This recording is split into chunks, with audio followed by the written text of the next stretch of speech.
so now, David, than any other time in probably the history of college football. It's truly year to year. And there's going to be high expectations for teams automatically every year. The ones that typically had a good season the year before and returned their quarterback. They're just naturally going to be picked high, and we're no different. And we embrace those expectations, but it's also understanding that, right now people are saying good things about us. Last year when we were at this event in Dallas, nobody thought we were worth a crap and weren't saying very good things about us. We didn't listen to it then, and we don't need to be listening to it right now as well. It's truly about playing the games and knowing it's a new year every year. How do you balance all that went right last year, especially in November, with just how close you were to being a college football playoff team? Yeah, it's realizing what a thin line it is between winning and losing, and everybody wants to talk about the 2-point loss to Alabama and the 3-point loss to LSU. Well, nobody talks about the 4-point win against Old Dominion, or the 3-point win against Clemson, or the 4-point win against Missouri. So I think we had 6 games last year that came down to 4 points or less. So for me, it's just understanding that every Saturday is a battle. Every Saturday, you better be at your best. And in this league, anybody can beat anybody any Saturday. So embracing the things that we did well, but there's a lot of things that we need to improve on from last season. And we've spent a lot of time working on that so we can be even better in 25. Shane, is there a position group that you feel real confident in at this point of the year, and one that you're like, I got to see a little bit more before, kickoff? No, I think all of them. It's all so new at all those positions. Obviously, you feel better when you return a quarterback like Lenoris, and you've got, older guys on your defense like we do with 2 of them that are here today, and, DQ Smith and Nick Barrett. Those are older guys that have played a lot of football. So you feel good about those spots. But I think every position, whether it's new freshmen that we're going to be counting on or new transfers that we're going to be counting on, there's a lot of things that, I'm excited about, but I'm really excited about getting into August and seeing how they've improved this summer and then going.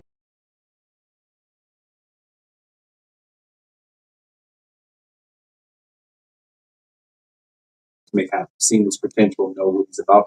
How do you sense he's handling the pressure that he's walking into year 2 as the day one starter? Yeah, I think he's handled it well. I don't see it as pressure, and I don't know if he would either. There's a lot of expectations, but he's earned that. I mean, he's a heck of a quarterback, and no disrespect to the other quarterbacks in this league, but I wouldn't trade ours for any of them. And there's some great quarterbacks, don't get me wrong, but I love what our guy's about. And obviously as a player, but just who he is as a person and his steadiness and his consistency. For as much as things have changed around him over the last year, he's still the same person as far as how he handles his business, his work ethic, the way he treats people and goes about things day to day. So that gives me a lot of confidence and think he's handled it well. And we don't need him to be Superman. We're going to be better around him. When you just look at, our offense with guys that we return and people that we brought in, the depth that we've added at a lot of spots, and we need to continue to be great around him and confident that we will be. In what ways has Mike Shula made Lenoris better? I think anytime you have a guy that has coached, that's coaching the position, that actually has been in his shoes literally as a SEC starting quarterback. And the fact that Coach Shula has done that brings a perspective as well. His time in the NFL with other quarterbacks as well, similar, to Lenoris. And, that's one thing, just the perspective that he brings. But I think really not just with Lenoris, but the whole offense, because Lenoris and Coach Shula had a good relationship last year because he was in every quarterback meeting. He was on the sidelines with them talking during games and looking at the iPad and all that as well. So they had a good relationship. But I think just with Mike, what he's done to just with the offensive staff in general, schematically, we haven't changed a lot, but we've tweaked some things, certainly terminology wise, and some of the stuff we're doing in the run game and pass game, and hopefully, streamline some things and made the whole offense better. And certainly he and Lenoris' relationship is only strengthened because of the extra time they're now spending together. Are you still anticipating an answer on Rasul before the end of this month, or what's that look like? Yeah, I am. I would, I'm optimistic that it would be potentially this week. Jeremiah Donati has worked really, really hard on this. Our compliance people, the NCAA, they've been very, forthcoming in their communication in regards to what they need and what they're looking for and the issues they see. So it's been a great, process and as far as in regards to the communication back and forth. I wish we had an answer right now, but am optimistic that it'll be sooner than later. what kind of things can you share about what they're looking for exactly? I can't. Just going back, he's got a journey from when he left high school to how he got to South Carolina and some of the steps along the way. Just some questions they had about other schools that he's been at. Can you give us a cleared to go? Is he ready? Yes. Yep. He's there, and he came in. He came in on a visit, David, like on a Thursday, and as soon as he decided he wanted to come, it was how quick can I get back? And he was literally back, I think, the next Monday, and has been full speed ahead since then. Coach, can you give us an update on Michael Smith, his injury? I know he missed the spring. Yep. David Busey, and then is Chris Hatfield on campus yet? Yep. All those guys from that part of Savannah, that part of Georgia, they're all really doing well. Mike missed spring practice, but really excited about him and his potential as a tight end in our offense. David's fantastic. What a great person and player, and did a great job for us on special teams last year. And he's competing to be a starting safety alongside DQ Smith right now as well, and is doing a nice job. And then Chris got to campus. He wasn't here for spring practice, but he got to campus in May when we started summer school, and has really had a good summer and has shown that he belongs as well. He's got a lot of athleticism and has done a great job in our summer workouts. And the three guys that you brought with you today, just why were they the right choice to represent your program? Yeah, for one, they've played a lot of football for us, and I don't take lightly who we bring here to represent our team. It's a big deal to come to this, and I know our players get excited to come to this as well. So we got a lot of guys that are certainly deserving. And when I started thinking about who to bring, those guys are the ones that came to the top. One, they've played a lot of football for us, and I'm big on that. I'm not big into bringing somebody here that's never played a game in a South Carolina uniform. And y'all got mad at me 2 years ago when I didn't bring Spencer. Well, he hadn't played for South Carolina yet. And I said, he'll be here next year. And y'all laughed, and I brought him next year. And but with these guys, they've played football for us. You guys that have covered us, and most of y'all have, remember, two of these three guys had interceptions in the Gator Bowl against Notre Dame a couple of years ago, a defensive tackle and a DB. But they're leaders on our team, Julia, probably first and foremost. Like their voices matter. And when you ask the players on our team, who are the leaders, who do you respect, these three guys are going to be named right at the top for sure, just because of the kind of people they are. They're older guys. Obviously, Lenores is just in his third year of college football. But Nick and DQ have been around here for a minute, and they're leaders. They're high character guys. Nick's at a position at defensive tackle. There'll be a lot of questions about that today, losing the production that we lost at D tackle. Will we bring back a guy, and he's now the leader of that room? And it's a great opportunity for him this season. And then today in Atlanta, DQ, we lost, other guys in that secondary. We bring back some great players, but DQ's the older guy in that room, and he's a leader and a leader on our defense. And then Lenores obviously, speaks for herself as the starting quarterback that is a leader on our football team as well. That's probably the biggest thing. Their voices matter on our team, and that's why they need to be in Atlanta with us today. Shane, there was a rule change in the offseason about injuries, kind of taking injuries, flopping. You were adamant about there needed to be a change. So what do you think that it did come to? Yeah, it'll be interesting to see when the season gets started, how it's handled and how it's operated for sure. But, I think something certainly needed to be done. Fans don't want to see it. I don't want to be out there for 4 hours at a football game. You guys don't want to be covering a game for 4 hours. And that's what was happening. And it was, in some instances last year, David, very clear what was going on. And that's not in the spirit of the game. So until something's done to enforce it, it's going to continue. And I think the commissioner and the rules people in college football saw that as well. So we'll see what it looks like in 25. There are also the rules about the T signal in the end zone. What did you think about that?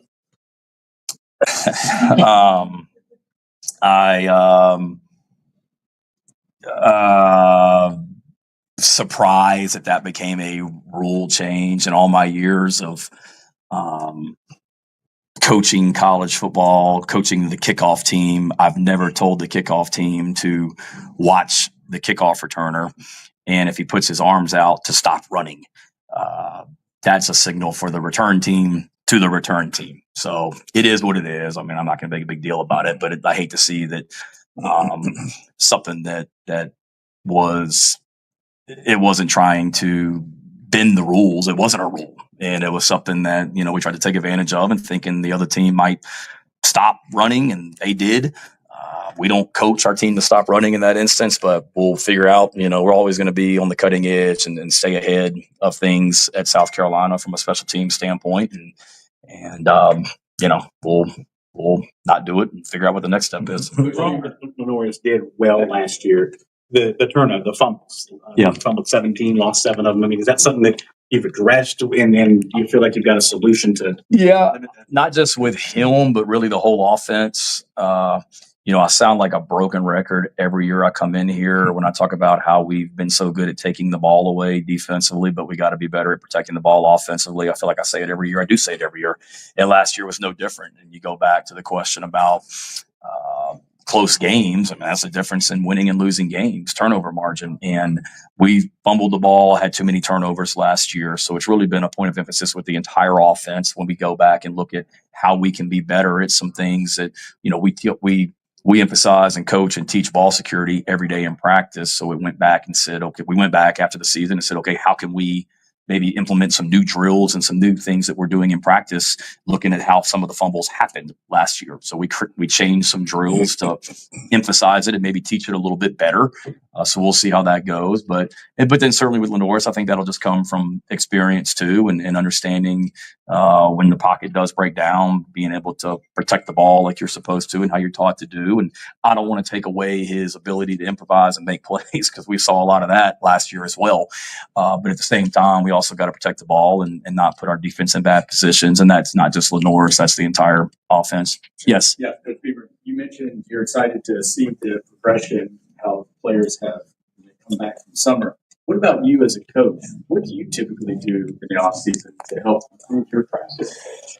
Yeah. I think right after the season, it's looking back at the previous season and where we can improve, like where we weren't good enough last season. When I look at it, we need to be better in the return game from a special team standpoint. So why weren't we better at returning kicks last year, kickoff and punt return? So how do we get better at that? We need to protect the ball better. How do we get better at that? We need to be better at scoring touchdowns in the red zone. We weren't good enough down there. We left a lot of points out there. So how do we get better? So I start in January with that. But I mean, it's ongoing. And then for me, it's trying to learn from a lot of other coaches and talking to other coaches. I'm surrounded by some great ones on our campus. And then it's also going and visiting other places, and not just football coaches, but just coaching in general. So I've spent some time this year visiting other coaches in different sports and picking their brains and talking to some of the coaches on our campus, which I'm blessed to be around some great ones, and going and visiting some other teams, college and NFL, and learning from them. But,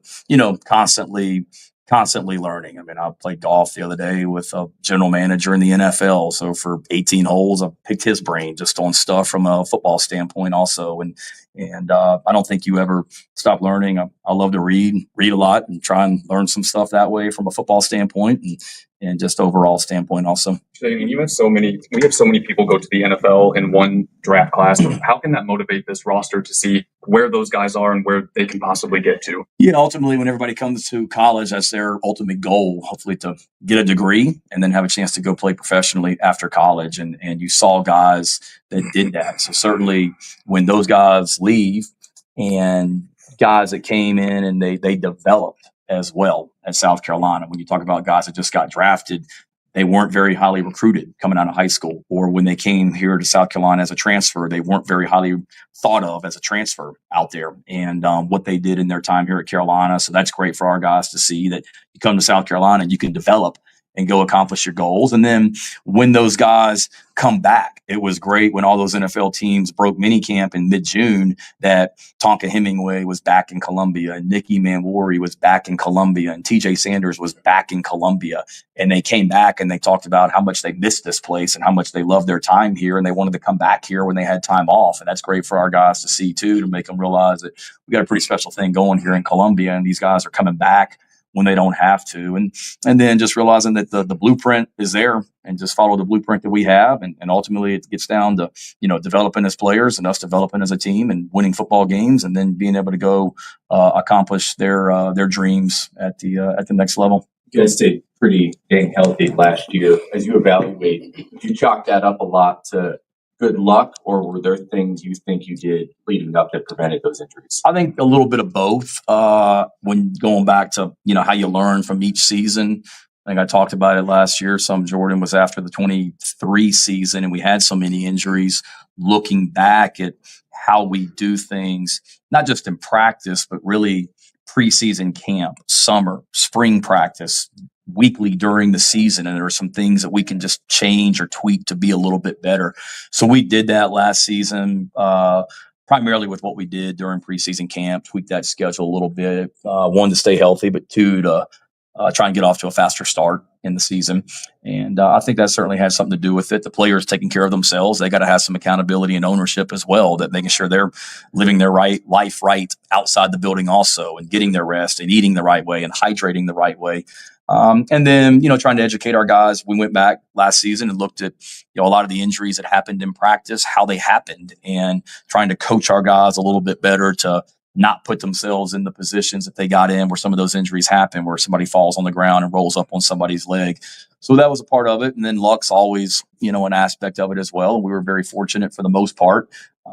It's a total team effort. Clint Haggard in the training room, Yemi Rodriguez in nutrition, Luke Day and his staff in the weight room, and then everything from a coaching staff standpoint that we're doing, we'll all have a hand on it, and took a lot of accountability and ownership for it. And we were better last season, and hopefully can be this year also. Coach, when you look at college football, you trying to win that championship, you could play 16 to 17 games. Mm-hmm. That's the equivalent of like an NFL season. Yeah. How do you think that wears on the guys at the amateur level? Do you think it's too many games? Like, how do you feel about it? It's different, and it's something that all of us as coaches are trying to figure out, because it is a long season, longer than ever. But you look at, a lot of these guys in high school. I mean, they practice all summer in high school, and some of these states, they don't have state championship games till literally the Saturday before Christmas as well. So they have long seasons. At the FCS level, they play a lot of games as well when you get into the playoffs. So I think it's kind of one of those, you realize it's a long year. You got to be smart with how you're training your guys throughout the season. But, if you get to that point in the postseason, you realize how blessed you are to be in that position, having a chance to compete late into January. And hopefully we'll be in that position here at some point soon. But at the same time, you have to be smart when you're building your entire calendar for the year, understanding that the year is longer than it's ever been. Coach Beer, what does it mean, or what can it mean for the state of South Carolina that both programs, Clemson and South Carolina, are in the national narratives, and obviously two quarterbacks that are elite level Heisman Trophy candidates? Yeah, I think it's awesome. There's a rivalry, but it's a great rivalry. There's no question about it. Got a lot of respect for y'all, as y'all know, for Dabo and his program. And in this state, we don't have major pro sports, so it's South Carolina and Clemson. And when both teams are good, one, it's great for the state. I mean, I thought it was awesome last year when the eyes of college football were on Clemson, South Carolina at 12 noon on that Saturday when we played, because both teams are ranked, and that game should have had playoff implications as well. But I thought it was awesome, though, and it's how it should be. It's two great programs, and when we're both good, it's great for the state.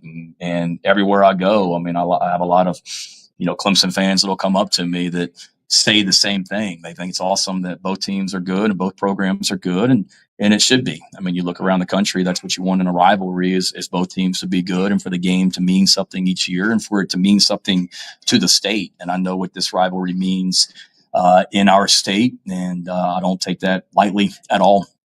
Coach, you were talking about the national narrative with Lenoris, very well documented what he was dealing with in the offseason, big offers coming in, potentially thinking about going elsewhere. But what were those conversations like with him, and why do you think he ultimately decided to stay with you guys? I think he knows, one, this is home, and he has everything that he needs here to be successful. And not to get into his business, we didn't have a lot of in-depth conversations in regards to hey man, I really want you to stay, and are you leaving? I don't know if we had that conversation, because maybe I was naive, but I knew he loved it here. And he's coming off a season as a starting quarterback where he wins 9 games. He's playing as well as any quarterback in the country at the end of last season. He's coming back on a really good team, and he loves being here like why the hell would you leave? And excuse my language, but I mean, I know money's an aspect of it, but it was also don't mess with happiness either. And he's got a great situation here. We are what we said in recruiting is who we are, and he knows that everything that he wants to accomplish, he can here at South Carolina on and off the field. He's doing great academically. He's doing an internship this summer with a construction company for his major, and he's taken the next step football wise. So, maybe I'll just have my head in the sand and wasn't very, aware of what was really happening. But I think a lot of him and his mom and dad, and don't get me wrong, we had conversations and I talked to, he and the family when we had an offensive coordinator opening and wanted to, kind of see where he is on that. So we're always communicating, but I also know that we got a really good thing going in South Carolina, not just for him, but for our entire team. And guys enjoy being part of this program, and they know that they can reach all their goals and accomplish their dreams here. All right. Thank you, Coach. Yeah, thank you guys. Good to see y'all. Thank you. Yeah.